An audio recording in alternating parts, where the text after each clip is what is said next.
companhia grande também, na fim do dia, a trobe, ora botem inflação, mas botem atualmente, e custo de vida to subi. Então, gente também que ganha mais placa, salário não, benefício não to subi. Que vem de botar em abo com anche botar grande ou chiquito, botem mais gasto. Nosotros pensamos que companhia, não solamente companhia chiquito, tem quase 6, pero hasta companhia grande que tem entrada mais, que tem base mais sólido.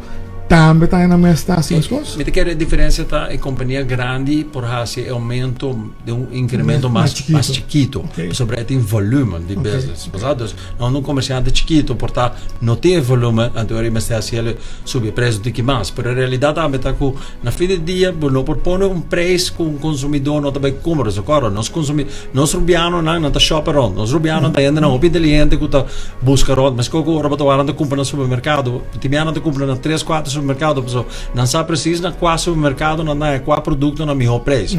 Que vem não insultar nos consumidores locais, pessoal, não se rende nada pouco. Então, aqui também, a introdução de Baby na Fronteira também, aqui mesura também companhia grande, você, portanto, os membros também sube o preço, mas não mesmo, o preço se sube, mas pouco comparado com companhia chiquita.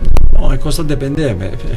Va a vedere yogurt, per esempio. Mi posso subire prezzi yogurt. E vorrei te baja. Dus al contrario, il prezzo baja. Dus a trove portare nota baja e quantità con una baja, so trove.